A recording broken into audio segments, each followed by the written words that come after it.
उपमुख्यमंत्री अजित पवारांच्या विमानाला भीषण अपघात झाला आहे. या अपघातात अजित पवारांसह एकूण 5 जणांचा दुर्दैवी मृत्यू झाला आहे. उपमुख्यमंत्री अजित पवारांच्या विमानाला भीषण अपघात झाला होता. हा अपघातात अजित पवारांसह एकूण 5 जणांचा दुर्दैवी मृत्यू झाला. अजित पवारांच्या अपघाताची बातमी समोर येताच महाराष्ट्रात एकच खळबळ उडाली असून अनेक तेथे बारामतीच्या दिशेने रवाना झाले आहेत.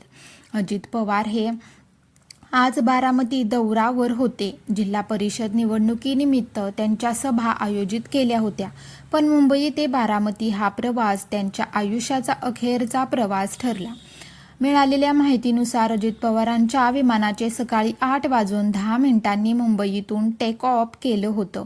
ते विमान 40 मिनिटात बारामती विमानतळाजवळ पोहोचलं. यावेळी लँडिंग करत असताना अखेरच्या क्षणी अनर्थ घडला. पायलटने सुरक्षित लँडिंग करण्याचा प्रयत्न केला, पण त्यात त्यांना अपयश आले. यानंतर हे विमान धावपट्टीवरून काही अंतर दूर जाऊन क्रॅश झालं. नेमकं काय घडलं असावं तर पाहू. सूत्रांनी दिलेल्या माहितीनुसार विमान लँडिंगच्या स्थितीत असताना वैमानिकाने सुरक्षितपणे धावपट्टीवर उतरवण्याचा सर्वतोपरी प्रयत्न केला. मात्र त्याच निर्णायक क्षणी विमानात तांत्रिक बिघाड उद्भवला. लँडिंग दरम्यान विमानातील नियंत्रणा पूर्णपणे सुटल्याने प्रथमदर्शनी दिसून येत आहे. तांत्रिक त्रुटीमुळे विमानाने दिशा बदलली असावी किंवा इंजिनमध्ये काही समस्या निर्माण झाली असावी, अशी दाट शक्यता वर्तवण्यात येत आहे. अपघात नेमका कशामुळे झाला याची अधिकृत माहिती अद्याप समोर आलेली नाही. याबाबत सध्या तपास सुरू आहे. तांत्रिक बिघाड, हवामान आणि इतर कारणांचा सखोल अभ्यास केला जात आहे. ब्लॅक बॉक्स हाती आल्यानंतरच या अपघाताचे नेमके कारण स्पष्ट होणार असल्याचे तपास यंत्रणांकडून सांगण्यात येत आहे.